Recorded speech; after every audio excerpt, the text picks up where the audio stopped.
but there is something in between them. Okay, if I don't know what they are then. Okay. Otherwise, it seems to me sort of like the old joke of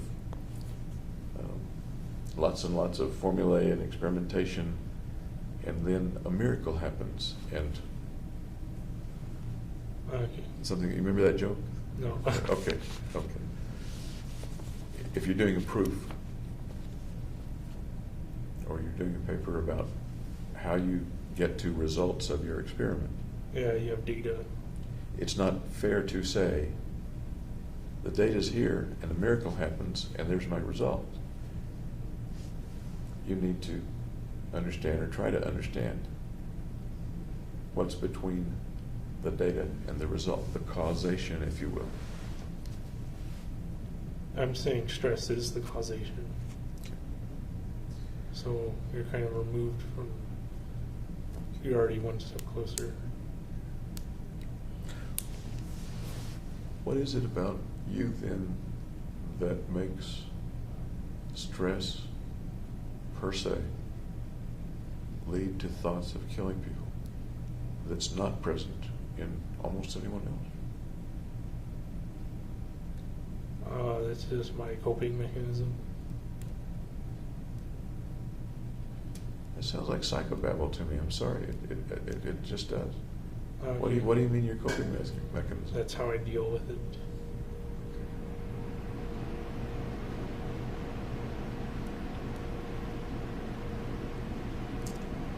Coming into the pictures of what comes up in your mind, quickly comes to your mind. What was that? I know there's noise back behind.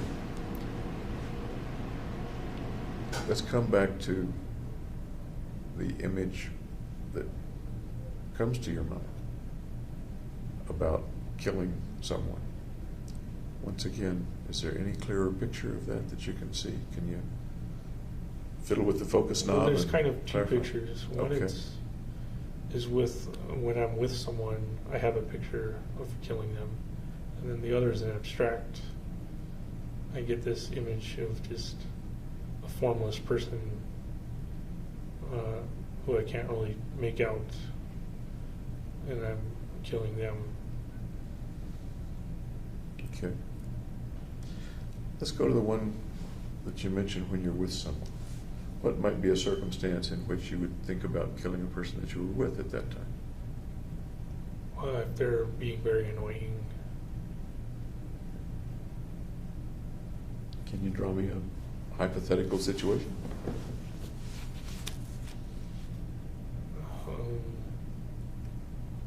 I don't know, if they're just bothering me, then the thought will appear. How might they be bothering you in this hypothetical situation for the thought to appear?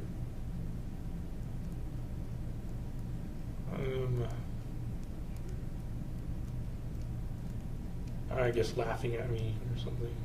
Okay. You mentioned yesterday or the day before about people perhaps not laughing at you, but talking derisively about you. Right. Yeah. Is that a situation, is that an analogous situation or no? Yeah. Makes you mad? No, not really. How is that different from an angry response then? Well, I'm not doing anything to them, and I'm not showing any anger. We're talking about, in your mind, picturing yourself killing them. Yeah. I understand that you're not really killing them. Right. Can we make the leap to, if you visualize in your mind that you're killing somebody that laughed at you, that it's logical to think that they ticked you off? That you were angry with them? I was using annoyed, but Yes, you were. I'm not sure. I don't have like outbursts or anger outbursts or anything. I'm talking about inside you. I'm talking about what comes to mind. And that's what I think you just described. Okay. Something that often comes before anger is hurt.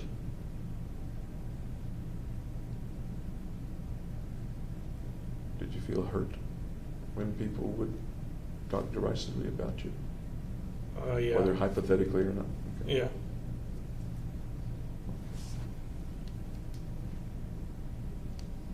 Is that one of the situations where the fantasy might appear or no? The fantasy of killing the person? Yeah. And what happens in the fantasy? What happens when you kill the person? They're not bothering me anymore. Okay. So the bother goes away. Right. The annoyance goes away. Or the thing that's hurting you goes away. Right. Seen from the other person's viewpoint, the person who's annoying or hurting you, do they feel that they've been punished or eliminated? No, because that was all going on inside my head. I know, but in the for the fantasy person inside your head, do they feel anything? Or is this something you can do without fear of having them feel something? There's no fear to it. Okay. And again, I maybe kind of putting words in your mouth, and I don't mean to do that.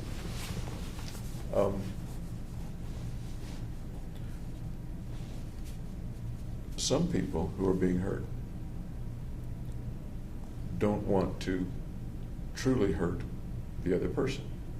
And sometimes that's the reason they don't retaliate Right. or call them on it. Yeah. Because for one reason or another, they don't want to escalate the situation or they don't want to hurt the other person. One can do that in his mind without hurting the other person. Does that thought resonate with what you're talking about? Yeah, I don't intentionally want to hurt them. I just have the thought of hurting them. Okay.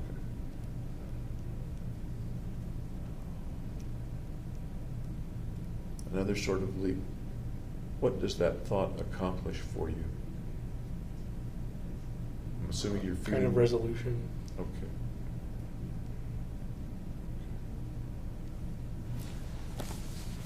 Is there any relationship between that fantasy situation in which you've already said you don't want to actually do damage to the other person? Is there any relationship of that situation with the situation in which you did grave damage to people at the theater?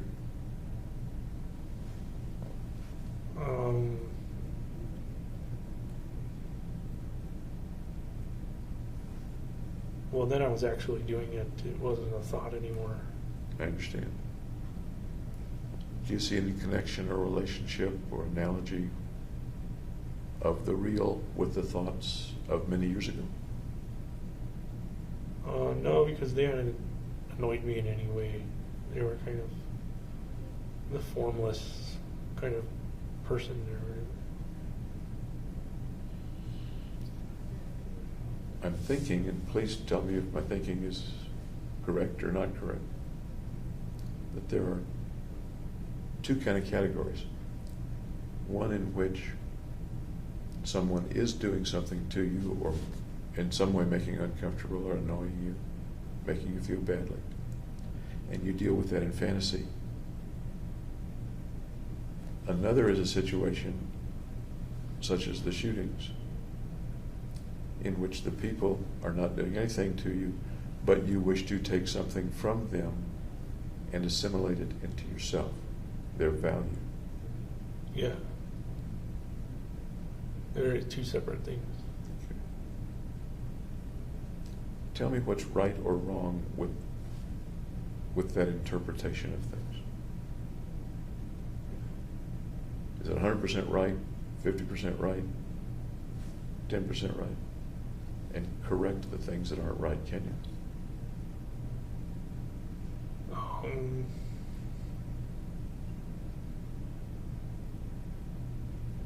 It sounds right to me. Okay.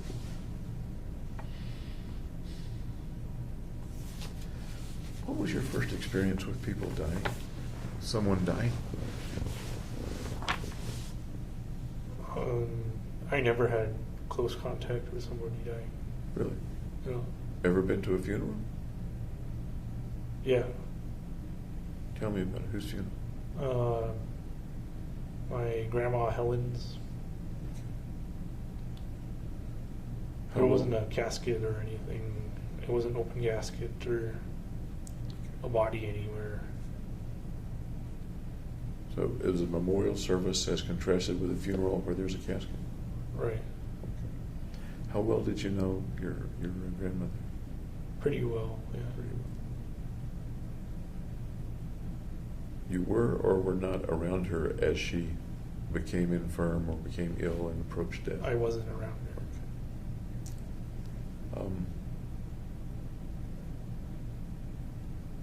But you were close to her. Was she living nearby, or did you see her often? Or not? She lived in Santa Clarita, which is kind of north of LA, so close by. How old were you the last time you saw her? Oh, I don't remember when she died or when. Little boy, adolescent, college? No,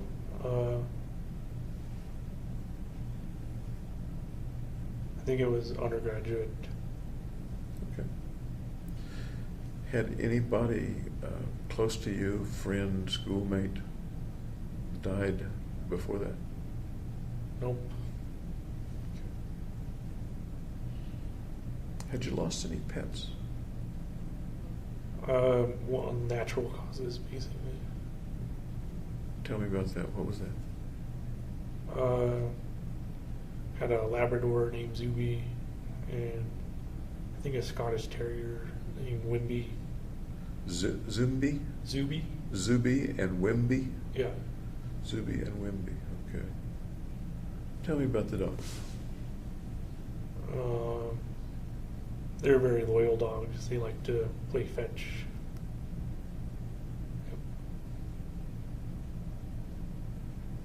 You're picturing those dogs, aren't you? Yeah. How old are you in the picture? I'm not in the picture because I'm seeing it through my eyes, I guess. How old were you when you had the dogs, when the dogs were in your life?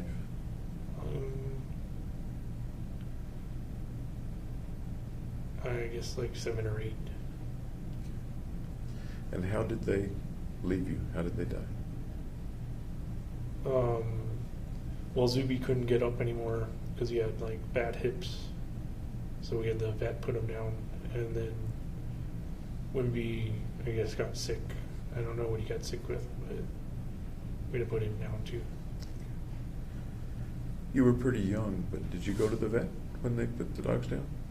No, they actually like brought the vet to the house. Oh.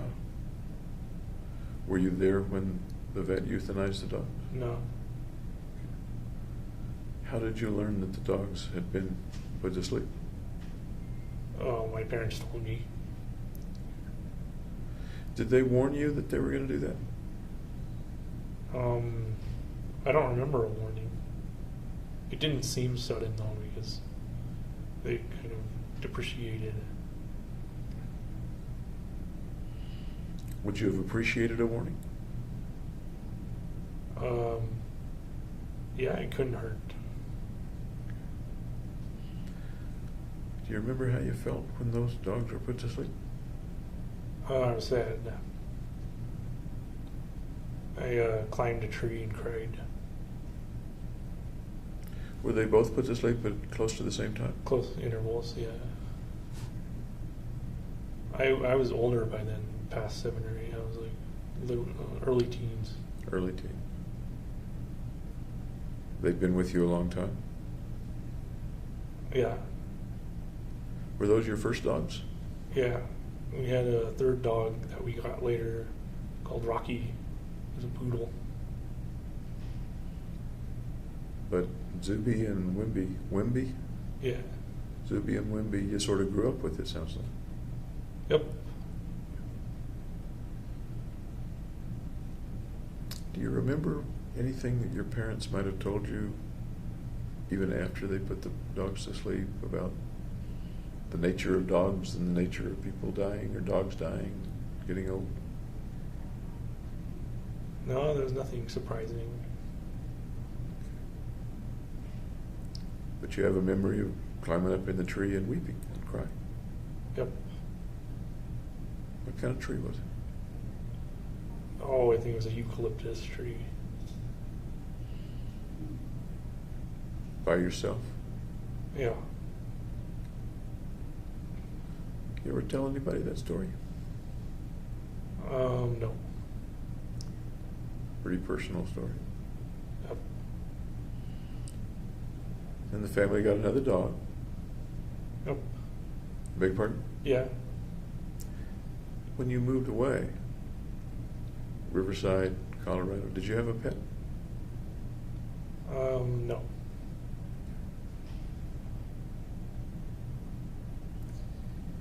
Any other experiences with death, animals or people? Well, my other grandma died too.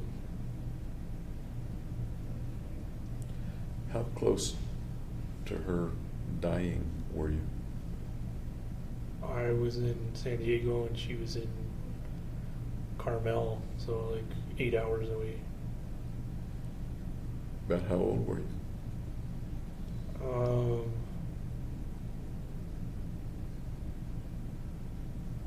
I don't remember. Little guy, teenager, college? It was either high school or college. I don't remember exactly. Do you remember how you learned about her passing? Yeah, my mom said she had gotten sick after visiting her. So you saw her? I didn't see her. My mom had visited her. Okay. You remember how you felt when she died? I was sad. Have some good memories with her? Or no? Yeah. Christmases together. Do you remember whether you cried or not? No, I didn't cry. How about for the other grandmother? No, I didn't cry for her either. What do you make of the fact that you cried for the dogs and not for the grandmothers? I was younger. Anything else? Nope. By the way, I don't think it's unusual that a boy cries more for the dog than for grandmother. Okay. You were with the dog every day? Pretty much, yeah.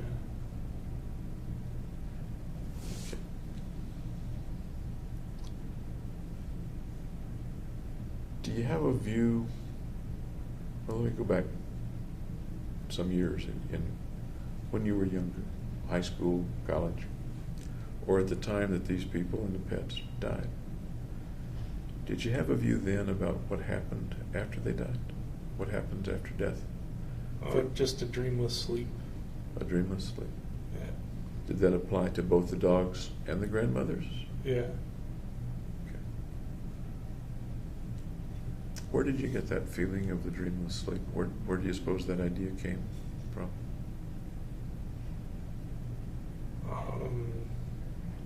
I guess I just absorbed it. I'm sorry? I just absorbed it from my surroundings. What do you mean? I don't understand.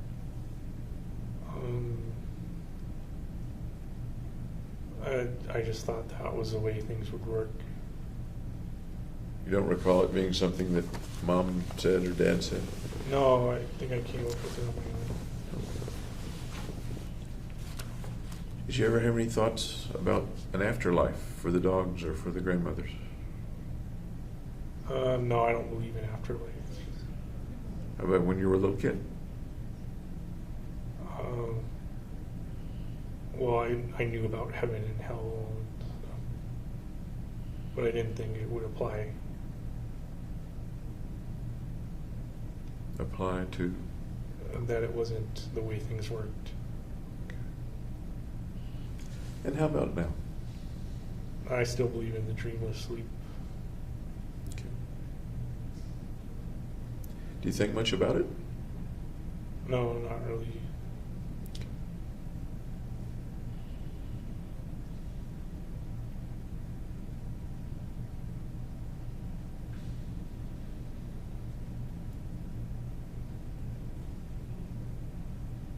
think much about your own death?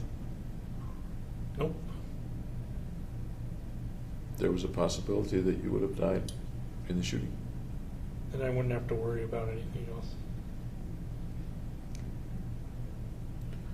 When the officers drove up, do you remember what their names are? Did anybody ever tell you what their names were? I forget what their names are. Okay. What was the circumstance in which the officers drove up or came to you after the shooting?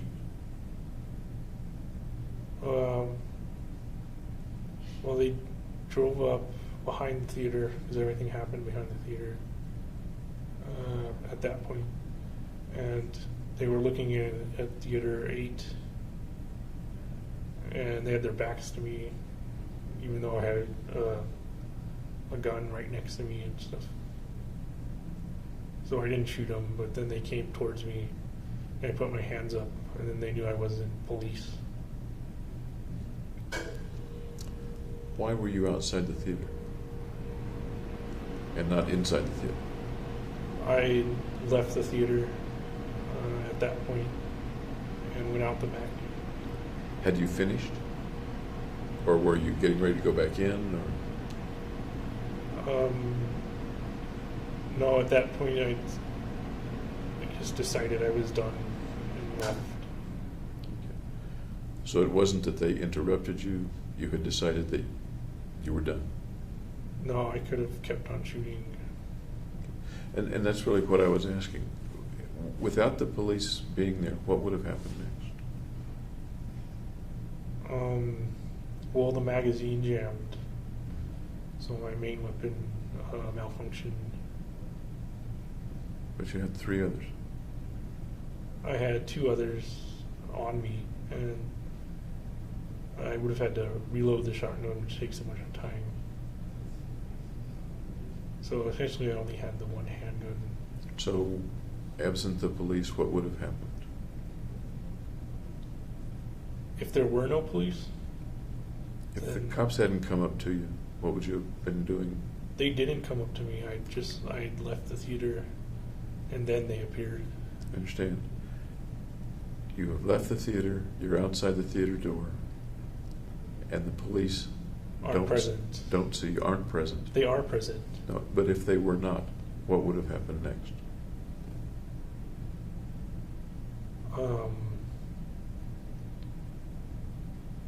I would have driven away.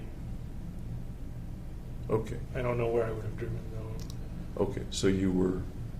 I didn't have a plan exactly. Either way, you were finished with the inside of the theater. You weren't Going to go back. going to go back in. Okay, okay. You would have somehow driven away. You didn't have a plan? After shooting in the theater, I didn't have a plan of whether to die or not, or to drive away, or where I would go. I kind of left that all up to spur of the moment. What do you make of that? And here's what I mean. The planning for what went on in the theater was Meticulous. I'm sorry? Meticulous. Meticulous, good word. The planning for what would happen afterward Was absent, completely absent. non-existent. It's like life stops with the theater. Yep. And that was definitely a possibility. A possibility, but only a possibility, not a sure Certainty. thing. So what I'm asking is, looking back, what do you think about the fact that all planning ended with the shooting at the theater? Didn't even include getting the car and driving away, except that you had some road stars and some first aid stuff. Right. What do you think about that?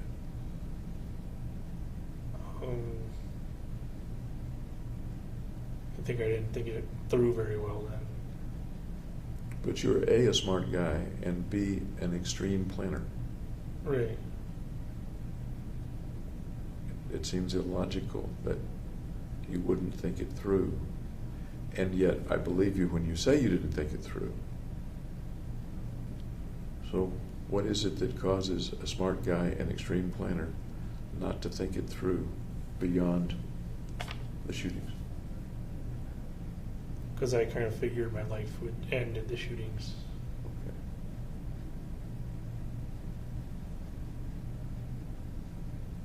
Two ways for your life to end, literally and figuratively. Both ways. Yeah.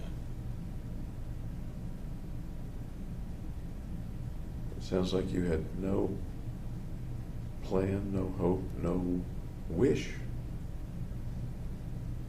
for things to go further, for your life to go further. Except the basic biological instinct to survive.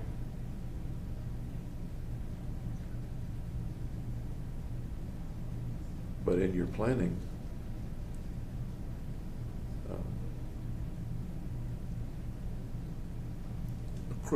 a criminal, Yeah. would figure out where he was going to live, where he was going to get food, where he was going to get money, things like that. All that was going to be determined for me, so I didn't have to plan anything out. So I would go to jail or I would die, and then things would take their own course. Was there any third possibility, jail or die? Was there any third possibility? Well, there's the third possibility of getting away, but I didn't consider that. I consider that negligent or nil. No. Yeah. And we're looking back about the way you were thinking at that time. Not the way you're thinking today, but the way you were thinking at that time. Is that what? Yeah. At what point in your planning and your contemplation of the mission, what you're calling the mission, did it become either jail or die and no other real possibility? At what point do you think you realized that, or do you think that was a fact in your planning?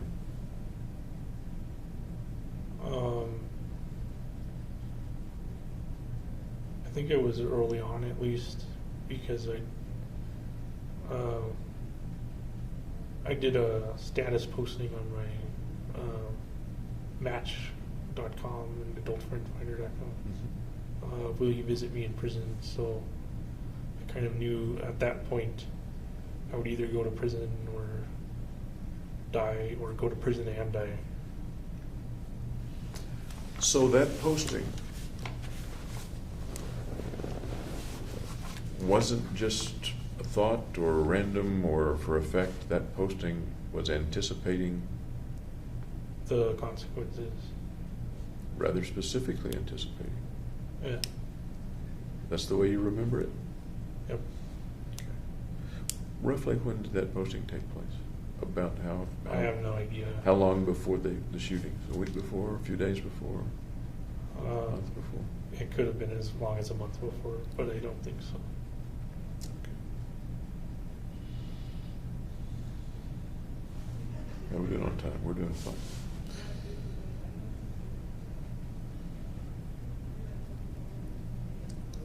There were things that could have stopped the chain of events.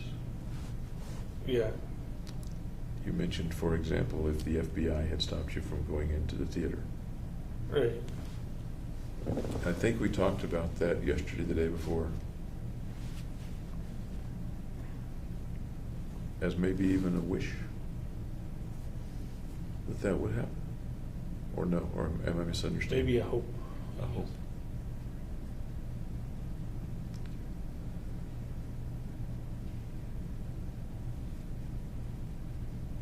Can you describe for me, help me understand, that you hoped the FBI might stop you, or a part of you did, Right. but the person who was perfectly capable physically of stopping, namely you, Yep. didn't stop. Well, I had a purpose to fulfill.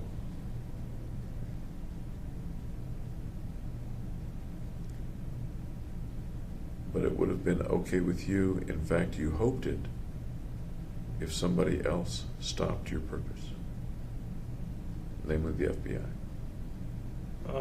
Yeah. That's also why I think I went to the psychiatrist in the first place and told him about the homicidal thoughts. Okay.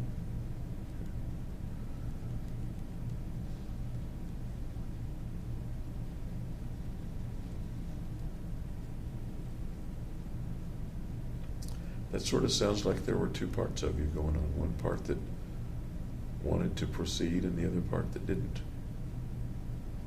Does that make sense? Yes, there was like an internal conflict. Okay. Those are big words, psychobabble crap. Okay. But it sounds like there were two parts of you, one that wanted to proceed and one that didn't. Yeah. Or am I if I'm misexplaining it, then please correct me. Well, one I wanted to be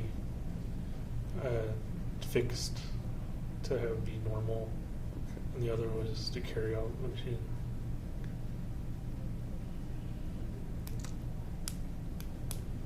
Was the you that you thought wasn't normal, was that the thing that was creating the mission? Or was that the normal you, the thing that was creating the mission? I don't think there is a normal me. There's, You don't think there's any part of you that's normal? no, not like that. Okay. I just figure myself as abnormal.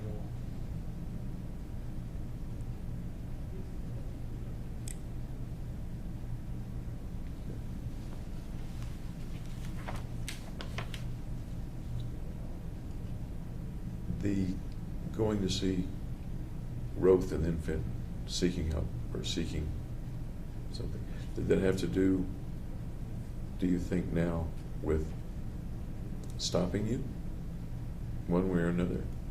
Or with fixing you, or with something else? Yeah, with treating me. Okay. What was, if you can remember, what was the thought? What was the hope in your mind? I'd get the drugs and then I'd be better. Okay. And what ended up happening?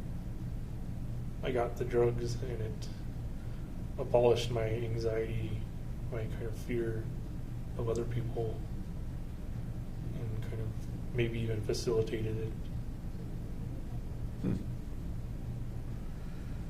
So when you got the drugs, Yeah. your anxiety around other people decreased? Yeah, that was one of the main reasons. I'd also told her why I came to see her was to reduce the anxiety. Okay. But coming down to what happened, when you got the drugs, and I'm just saying what you said, I want to be sure that it was accurate and complete in my mind. The anxiety with people decreased. It was easier to be around people. Is that accurate? Yeah. Okay. Did it change the way you felt about the people, that it was now easier to be around? I just didn't fear them. I'm sorry? I didn't fear them. Okay. The last couple of days we've talked about you hating them. Your phrase was, like you hate broccoli. Yeah. Not a, I want to hurt you hate, but a, I want to get away. I want to avoid you. Yeah. Is that, that's what I heard. That's right. Okay, okay. So the,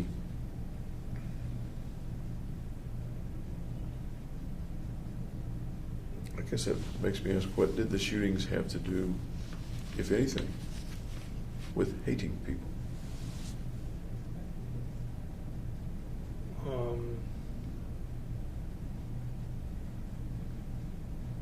Just that they make me anxious, and because they make me anxious, I hate them. You described that hatred as wanting to avoid. Because they make me anxious, I want to avoid them. Right. And you were pretty careful, I think, to say you did not mean because they make me anxious, I'm mad at them and I want to kill them. No, because I wasn't mad at anybody in the theater. Okay. And what I'm trying to put together is, and it may not go together, the shooting of the people in theater doesn't sound like it has anything to do with I want to avoid people. I hate broccoli and I want to avoid it. I hate people and I want to avoid them. That doesn't lead in my simple mind to a situation where you kill people. Now this was not a simple situation, I understand. Right. But But if you kill them, then you're not dealing with them You're avoiding them. On the other hand, you don't have to go to the theater in the first place. Right. There are other Be ways a to avoid hermit. them besides killing them. Yeah. Yeah. Okay. And you said earlier that the killing had to do with assuming some of their value. Right. Okay. Do the two things go together, or are they somehow put together? They're completely different reasons. Okay. Did they coexist in the killing, or was the hating like broccoli a separate thing and didn't have to do with the killing? Or do you know? I don't think it had much to do with the killing. Okay. And by the way, I want you to know, and whoever looks at the tape to know, that we're talking about something that was 2 years ago, Right. when you were in a very different state of mind, at least in some ways, than you are today. Does that make sense? Yeah. Okay. Okay.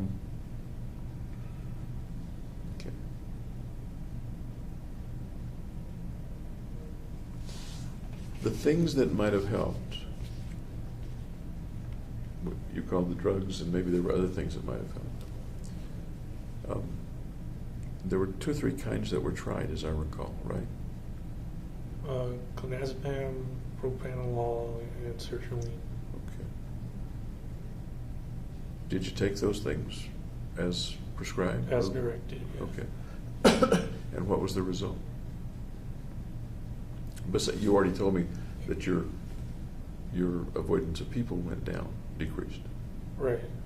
Anything else happen with regard to the medications? No, not really. Okay. Were there any problems with the medications? There was with the clonazepam. It had side effects.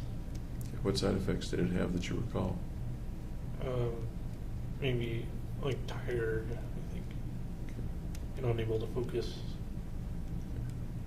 So did you not take it because it made you tired and unable to focus? I took it for about a week, and then once I saw my psychiatrist, Eagan Holmes, then I didn't. Then she said to stop taking it, so I stopped. Okay. You stopped seeing them at some point. I'm trying to think of the order of the appointments. You kept every appointment that was made, as I recall. Yeah. Okay. But at the last appointment, you communicated in some way that this was going to be the last This was the appointment. last one. Okay. Yeah. And as I recall, even left a little early. This is it. Is that accurate? Yeah, that's Okay. accurate. Why did you make that your last appointment?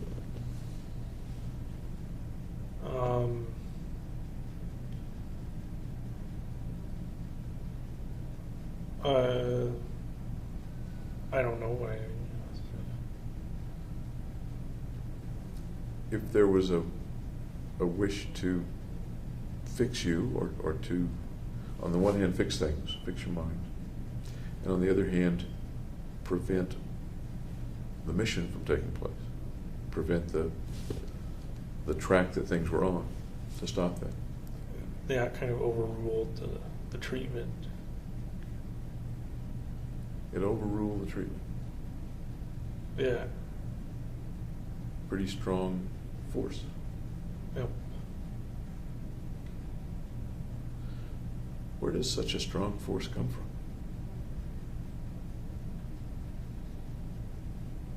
I don't know. It just took hold of my mind. I'm sorry? Took hold of my mind. Took hold of your mind. There are some pretty strong forces that take holds of people's minds sometimes. The impulse to drink for alcoholics, to shoot up for heroin addicts, to do other things. Yep. Any thoughts about why this took such irrevocable hold of your mind, such unbeatable hold of your mind? I don't know why it dominated, but it did. But it did, is that what you think? Yeah. Okay. Did you think of any other ways to stop it? Well, at that point, I was more concerned with going through with it than stopping it. The going through with it,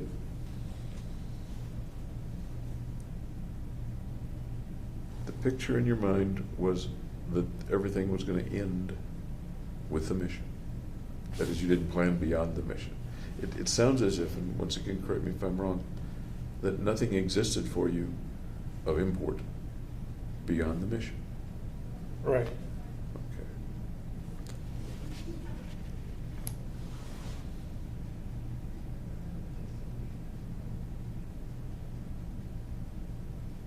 Did you see anything about the mission that said it was a wrong thing to do? Not sure.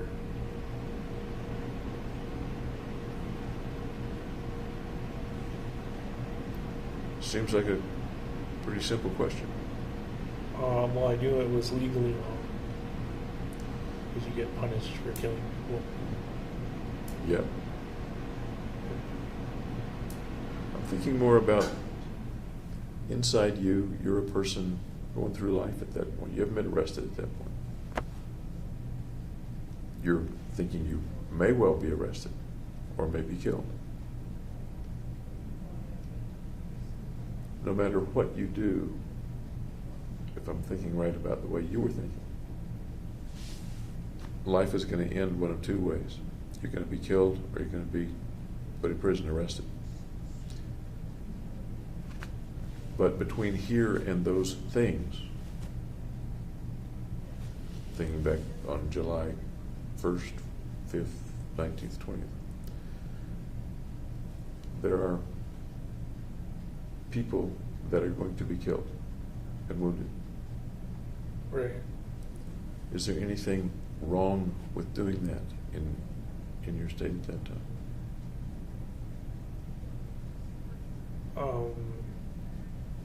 I just consider the numbers really, not people.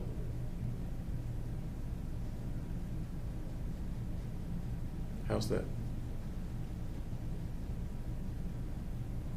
Well, I consider that it was going to be a number of people that died, kind of in conglomerate mass or something. But as you went into the theater, you saw individual people buying tickets, getting popcorn. No, I didn't look at any of the people. You must have, because you didn't bump into them. You looked at them one way or No, another. I didn't. Okay. I didn't single them out as individuals. As you drove to the theater,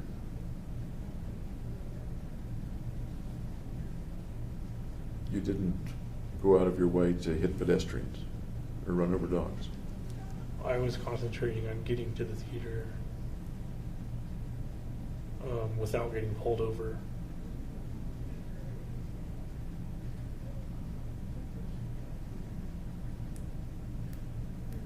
Let me come back to the concept of the things that lay at that point between you and dying or being arrested, those two things.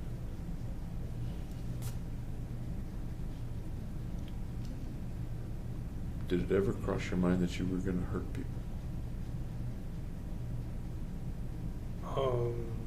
Not real people, kind of. It was just kind of amorphous people. People are going to get hurt, not John Doe or whatever.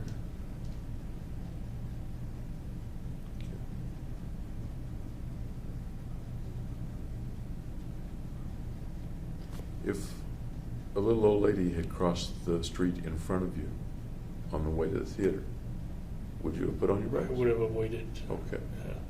And why? Because What would have gone into avoiding that person? that would have interfered with me carrying out the plan and going to the theater. And that's the only reason you would have avoided hitting the little old lady? Plus, that's kind of personal, hitting a little old lady with your car. You don't know her. Never saw her before in your life. You don't know her name. Oh, okay, I guess it's not personal then. I'm sorry? It's not personal then. So once again, this is kind of a rhetorical question, but I'd like an answer. The only reason you wouldn't hit the little old lady is that it might interfere with your getting to the theater for your mission. Well, and I didn't plan on hitting the old lady. It would have been a surprise. And that's why this is a kind of a hypothetical question. It doesn't really exist. But it may give us some insight into the way you were thinking. You are not saying, one of the things you're not saying, and perhaps that's saying something, you're not saying that that's the only reason you wouldn't have hit the little old lady. Right, I'm saying there's another reason. And the other reason is I didn't plan to hit an old lady. I wasn't prepared for it. So it would have come as a kind of a shock. And so the two reasons that you wouldn't have hit the old lady, is that A, it would have interfered with the mission, and B, it would have been some visceral reaction to an unplanned situation. That sounds about right. Not to hit the little old lady. Yeah. Okay.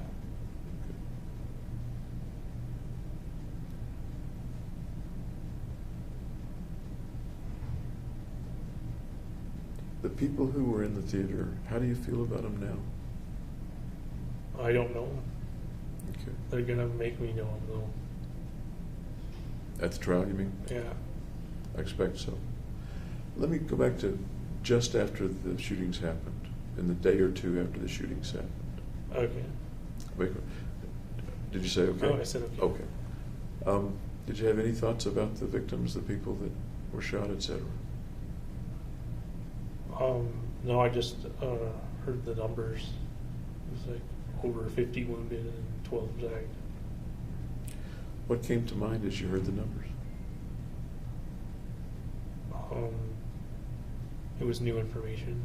I didn't know that while I was in the theater.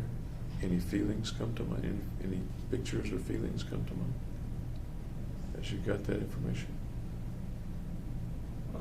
Just that I was worth 12 more people than I was before. Okay. Do the wounded count in your worth in that way of thinking about things, or no? I only count fatalities. Okay.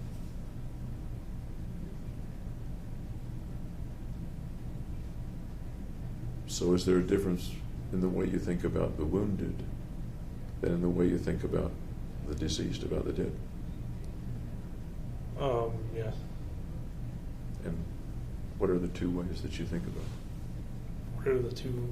What are the two ways? What are the ways you think about the dead versus the way you think about the wounded?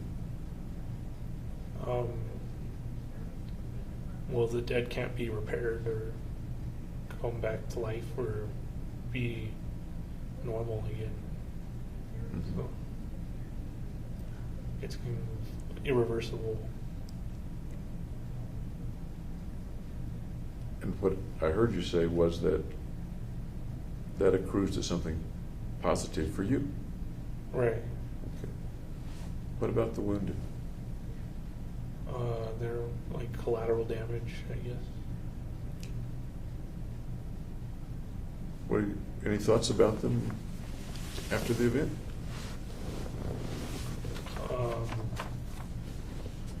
I regret they had to be wounded. In what sense do you regret that? Excuse me. In what sense? What do you mean by I regret that they had to be wounded? Rather than like the bullets just missing them or something. Do you think there was any chance at all that the bullets would just miss people unless they were destined to die? I think it was statistical. You shoot enough bullets into a crowd, you're going to hit somebody. Okay.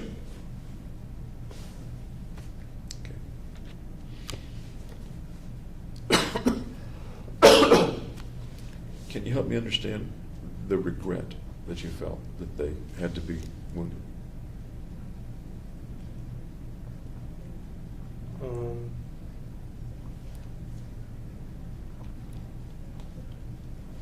Well, they get debilitated, and like some get paralyzed or lose limbs, and like it's too bad that couldn't have been avoided. Is your view that it couldn't be avoided?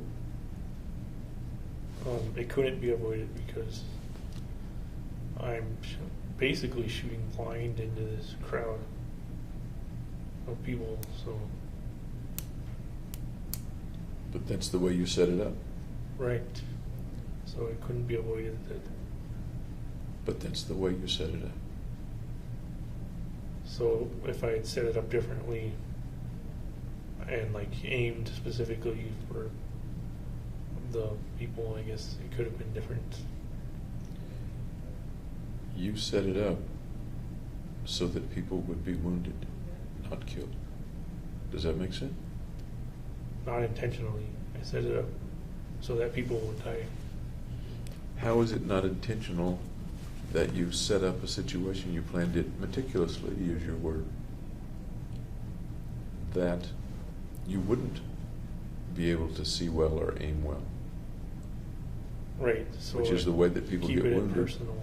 Which is the way that people get wounded instead of killed, instead of all killed. So I didn't know a way to make it impersonal and still be able to kill them. But once again, you're a smart guy, and you plan meticulously. I think of situations, and it's a hypothetical thought, of course, of snipers. They get very, very good at what they do and tend to kill rather than wound. Right. Well, as I said, my aim wasn't that great, so I couldn't really do a sniper. Okay, we can pick a different way to do it. My point is that intellectually, your argument seems to be failing to me, that people got wounded because of the way you set it up. Right, that's true. People got Okay. wounded. Because of the way you set it up. Yes, because of Okay. the way, the nature. The people who were killed, that, as I understand it, there's no regret or less regret for the ones that were killed because you accrue their value. At least that's the way you felt at that time. Is that right? Right.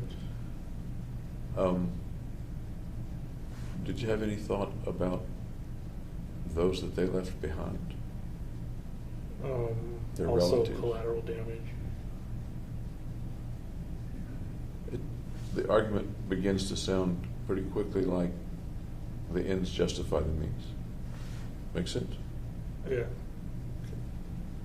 If that's not a reasonable way to think about it, I really would like to hear what your view of it was at that time. Not necessarily looking back at it, but what your view was at that time and before the shootings. That there was an awareness, at least intellectual awareness, it seems to me, of lots of collateral damage. Right. But the end justified the means. Is that a reasonable way of thinking about it or not? There was no way to avoid it. And with that plan. With that plan, there was no Yeah. way to avoid it. And I was already dedicated to the plan. What do you suppose locked you into that plan? Just that it was realistic and it could be done. But the collateral damage was part of the realistic part, and that was going to happen. Well, I didn't figure the collateral damage had anything to do with me Really? after the crime. It wouldn't matter. To you or to anybody? To me. Would it matter to somebody else? Certainly the people who were injured, yeah. And how about to the people who were family members of the people who died? Yeah, them too. Okay. Did those folks come to mind at all as you were planning? No. even as it's logical that this will happen, but the end justifies the means? There was no fear of consequences. I'm sorry? There was no fear of consequences. Okay. Was there any awareness of consequences? Yes. Okay. I'm curious as to how you made the awareness of consequences evolve into a lack of fear or concern about the consequences.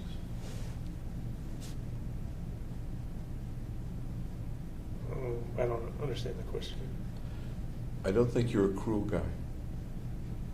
Okay, I don't either. Okay. I don't think you're a cruel guy.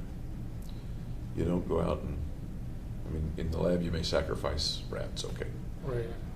But you don't go out and hit little old ladies and you cry when your dog dies. You don't go and torture animals or anything like that. I don't think you're a cruel guy. Okay. But somehow, once again, correct me if I'm wrong, the awareness that other people would be badly hurt was not enough to stop the mission. And it sounds as if you're telling me that the awareness that they would be hurt somehow became a lack of concern about the consequences to them or anybody else. Right. Okay. Can you help me with how that, Why that is the way it is. and why is sort of an odd question. Sometimes why is not the right question. Okay. But it may be in this case. I'm wondering about the process. How does it go from there are going to be many people hurt in lots of different ways? How does it move from, okay, that's going to happen, but I'm going to do it anyway, and I have no concern for the consequences? Because I think in general, you do have concern for at least many other people. Right, so that's all kind of appearing now that it's after the fact that it's happened. But before it happened, I wasn't counting on dealing with any of it because I could have died. And you're bringing another part into it that may be real important. You said not dealing with it.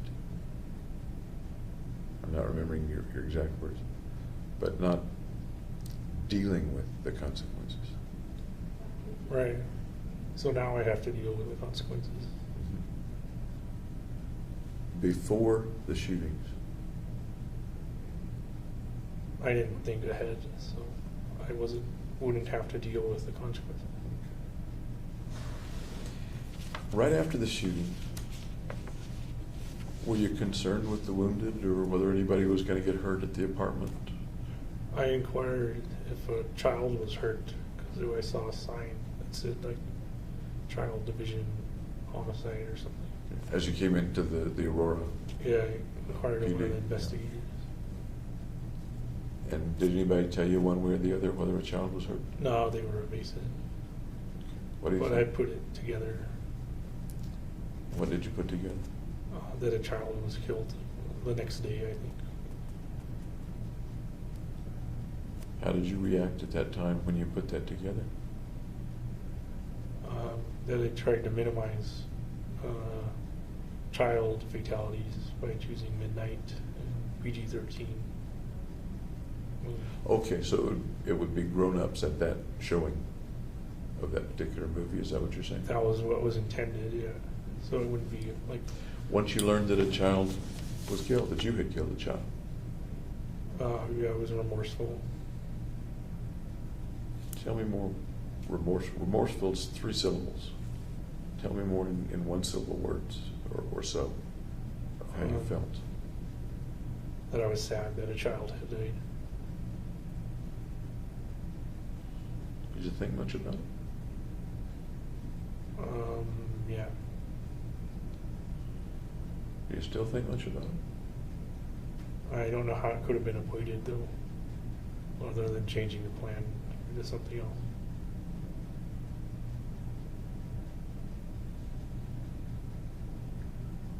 If you had known that a child was going to be killed, would you have changed the plans, do you think?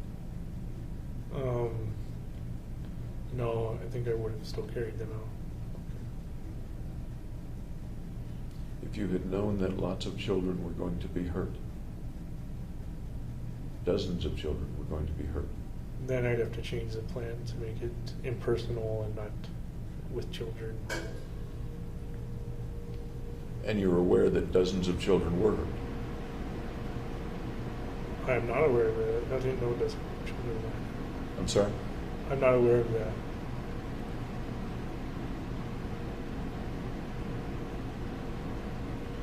Once again, you're a smart guy. You think about the plan meticulously, Right, but not much about the consequences of the plan. right. What about the children of people who are killed? Are they hurt?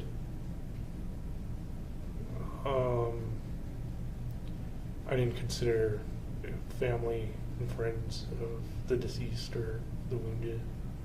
What do you think now? Are the children hurt when their parents are killed? Yep. Are they hurt when their parents are wounded? Yeah. Yeah. So at least in that sense, dozens of children were hurt.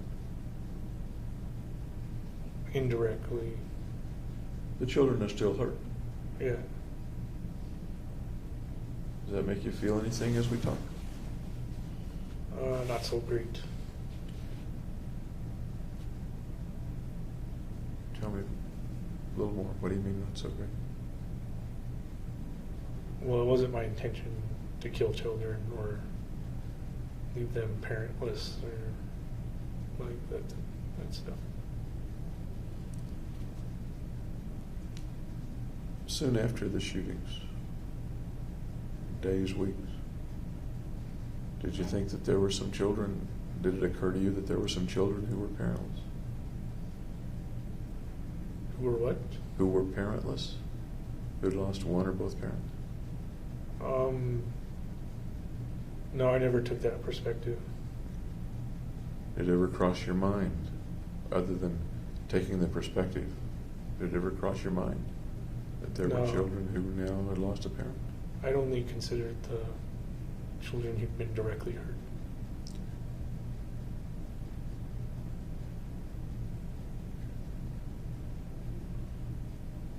And as you're approaching the mission, approaching the shooting, it sounds as if it didn't occur to you. One way or another, it did not occur to you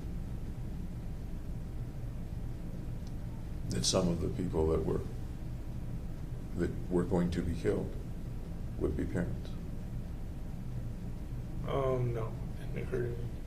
Okay.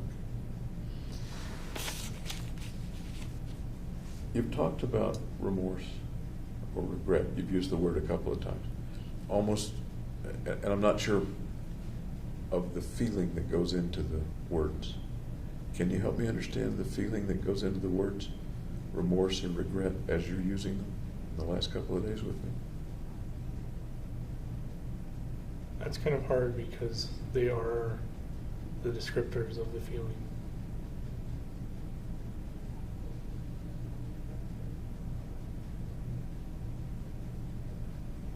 What are some other ways to describe the feelings that you have about remorse and regret? If you have them, I'm not assuming that. I don't know. Do you have those feelings? Sometimes. When did they come to you? When do those feelings come? Just when I'm alone in my cell. That's a lot. You're alone a lot. Right. Any particular time of the day or night that those feelings come to you? Not really, no. Sometimes make it hard to sleep, for example. No. Okay. Was there any time, you've been in jail for a couple of years now, was there any time, early, middle, late, that the feelings were more or less, or interfered more or less with you? They were more right after, or shortly after. Tell me what that was like. I'm interested in what that was like. I don't know what to tell you. Just tell me what it was like. What was it like soon after the shooting? What'd you feel like?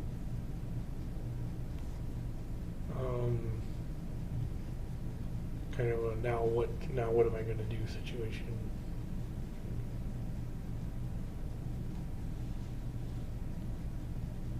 Now what am I, in what context, now what am I going to do? Right. I don't understand quite what you mean. Now what am I going to do? That's kind of how I felt. Meaning, what am I going to do for lunch, or what am I going to do with the rest of my life, or Yeah, what? In the long term, I guess. Okay.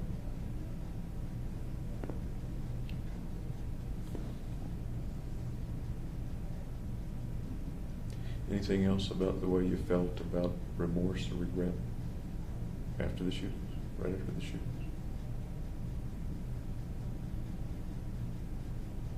No. Okay.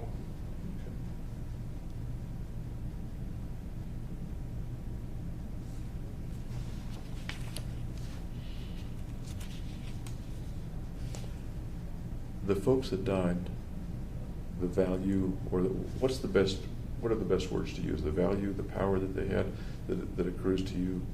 What's the best word to use? What comes to you as a result of their dying? Their value. Their value. Can you describe to me what value means in that sense? Just what they're worth. And what do you mean they're worth?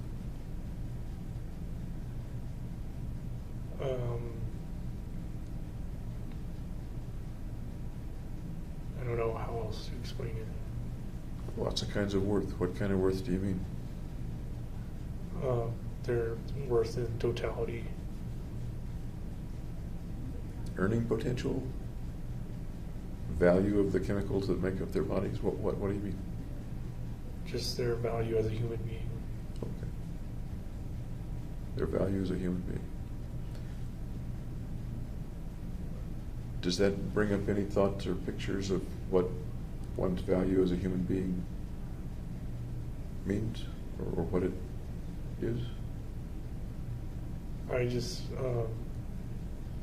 designated arbitrary value of like 1 to each person. I want to ask one what? 1 value unit. I don't know. Is a value unit a big thing, really, really significant, or is a value unit a little thing and it takes lots of them to make up something significant? 1 is significant enough. 1 is significant enough. And you had 12. Right. Okay. Their value as a human being. Does that seem to jibe with your effort to not see them as human beings? Or does that not I did not see them as individuals, like personally individuals.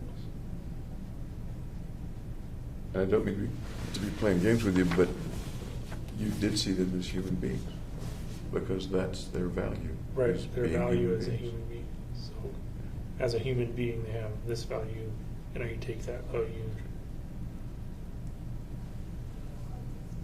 Was it successful? Yes, In what way for you was it successful? I increased my self-worth, and I didn't have to die. Okay. Can you talk to me about how your self-worth is increased, in what way you see that? Well, it's at a value of 13.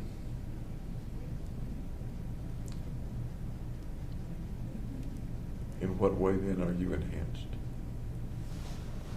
I'm worth 13, whereas a normal person's worth 1, or Yeah. Do you feel that value 13 or 12 times more than you did before? Theoretically, yes. Theoretically, how about really?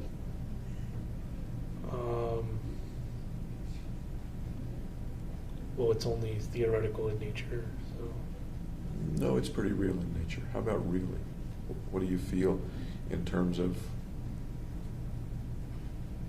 the feeling of increase in you or your worth? Right, my worth is a lot more. Okay. And what do you feel is more? What does that feel like to be more?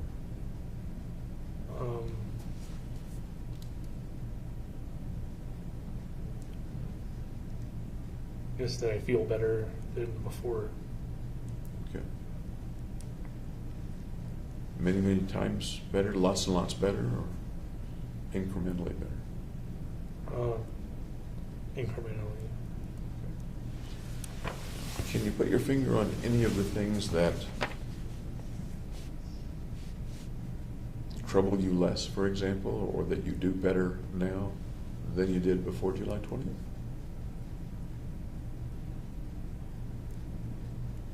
You're kind of getting at what the value actually is. Sure. See, it's just in value. Otherwise, it's just keeping score. I'm Right. asking you, what is it that is better about you, in your view, or that feels better about you? That I didn't have to suicide. Okay. Do you sometimes think about suicide since the killings, or no? Yes. Okay. A lot, or just a little? A lot. Every day? Maybe once a week. Okay. So is that better or not better or the same as it was before the killings? My environment's worse, so I'd say it's about the same. Before the killings, you weren't aware of feeling suicidal. That's what you said. I transferred them, yeah. You weren't aware of feeling suicidal. That's what you said. Did I misunderstand it, or did you misspeak? When I would feel suicidal, I would transfer that into homicide. Actually, you were pretty specific that you never felt suicidal. That Because I would transfer. That what you felt was homicidal, and you deduced that the homicidal was preventing the suicidal feelings. Right. Am I remembering that right? Yeah. Okay. And now you do feel suicidal at wanting to hurt yourself, wanting to kill yourself. Is that right? Yeah, because I've already done the homicidal.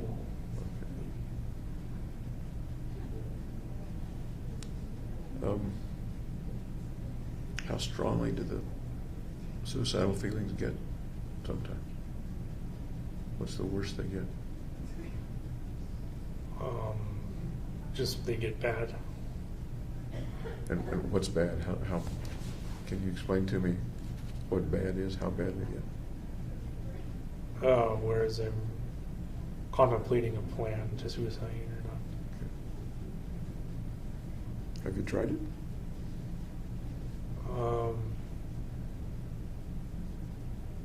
Yes and no, I guess. Tell me about the yes part. I was trying to bang my head open in the cell. They'd had to put me in the hole or suicide watch. They had to put me in suicide watch. And I was still banging my head on the cell, like doors and stuff. That was the day that you fell backwards off your bunk? Right. Okay. And did you also banged your head against the wall on that day? In the suicide watch, yeah. In this, okay. I've seen both those cells, as you know, when I was there a week or two ago. Okay. How many times did you fall backward or from your Only bunk? twice. They took me to the suicide watch on the second time. Do you remember the thoughts you were having at that time when you were thinking about it or doing it? Falling backward from your I don't bunk? know why I was falling backward. Now, do you remember the thoughts you were having? What you were thinking about? No, I don't remember. Do you remember climbing up on the bunk? Yeah, and falling backwards. Let's take it a little at a time. You climbed up on the bunk. You remember standing on the bunk? Yes. Okay. I remember seeing you in one of the cell videos standing on the bunk. Okay. And you're looking kind of straight ahead, I guess. What happens next? In kind of slow motion, what happens next? I just lean back and then fall. Okay. What did you think might happen, or what were your thoughts then about what might happen when you fell backward? I don't know what I was thinking. Okay. Then they put you in the hole. Yep. Use your word. That's a pretty crappy place to be. Yeah, bad environment. Very bad environment. Barbaric environment. Yep. Tell me about being there. Well, first off, I couldn't see because I didn't have my contacts, and people had like scratched a bunch of stuff into the walls, and I started interpreting them as messages. Do you remember what was scratching the walls, or what your interpretation was at that time? Oh, someone scratched like Ethiopia or something. I thought that was kind of applicable. Applicable? Applicable. In what way? And that it was kind of an Ethiopian environment. Okay. And I didn't realize you didn't have your contacts at the time. That you couldn't see. Or you couldn't see very well. Couldn't see very far. Before that, in the days before this happened, had you been getting your contacts regularly and able to wear them? Yeah, but I had them out because I was going to go to sleep. But Okay. then I did the head. What time of day was it that It was at night. Okay, it was at night, so that's why you had them out. Yep. Did you ask for your contacts? No, Or glasses or something? I figured there wasn't much to see anyway. That must have made it even worse, I guess. not being able to see. And then at some point they came in and strapped you to a chair and started an IV. Put an IV and took me to Denver Health. I'd like to hear more about that, but I think we're going to have to stop for tonight. Okay. Sounds like a very, once again, crappy experience. Yep. Once again, anything that you want me to leave with? Any thoughts you want me to leave with? Nope. Okay. Thanks for talking with me again, and I'll see you tomorrow about 9 o'clock, okay? All right. Okay.